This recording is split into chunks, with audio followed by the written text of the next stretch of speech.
ইতিমধ্যে 5 শতাধিক শিশুর মৃত্যু হয়েছে মানের কারণে। হাজার হাজার শিশু আক্রান্ত হয়েছে। সরকার খাবার দিতে পারছে না। এই ঘটনা আজকে তৈরি না। আমাদের নেতৃত্ব বলেছেন বিগত অন্তর্বর্তীকালীন সরকারের ব্যাপক দুর্নীতি এবং লুটপাটের খেসারত আজকে আমাদের শিশুরা দিতে হচ্ছে তাদের জীবনের জন্য। এটা একটা গণহত্যা, পরিকল্পিত গণহত্যা। ইসরায়েলি বাহিনী মধ্যপ্রাচ্যে যে পরিবারের শিশু হত্যা করেছিল, আজকে এই সরকারের এই অবস্থার কারণে আমাদের শিশুকে হত্যা করা হচ্ছে, আমাদের আগামী প্রজন্মকে ধ্বংস করা হচ্ছে। সেখানে ওয়ার্কার্স পার্টি আজকে রাস্তায় নামতে বাধ্য হয়েছে। আমরা বারবার বলেছি আমরা কোথায় কোথায় রাস্তায় নামতে চাই না। জনগণের সমস্যা যেখানে থাকবে আমরা ঘরে থাকতে পারবো না। এটা আমাদের নীতি নৈতিকতার মধ্যে পড়ে না।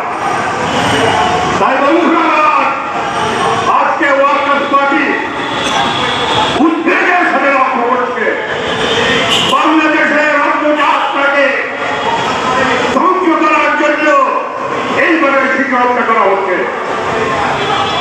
যাদের শিশু মারা গেছে সমাজে নিম্নবর্ণের উচ্চবিত্তের মানুষের শিশুরা আজকে মৃত্যুবরণ করছে। একেবারে উপর তলার মানুষের শিশুর মৃত্যু আমরা আজ পর্যন্ত দেখিনি। কারণ তারা দেশে বিদেশে চিকিৎসা দেওয়ার মতো তাদের সামর্থ্য আছে। কিন্তু মধ্যবিত্ত মধ্যবিত্ত মানুষেরা তারা বাংলাদেশের বড় বড় হাসপাতালে যেতে পারে না। তারা সরকারি হাসপাতালে লাইন যায়।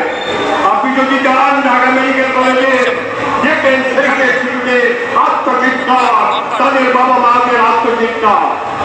বন্ধুরা, আগামী বাজেট আসছে, জুন মাসে বাজেট পেশ করা হবে।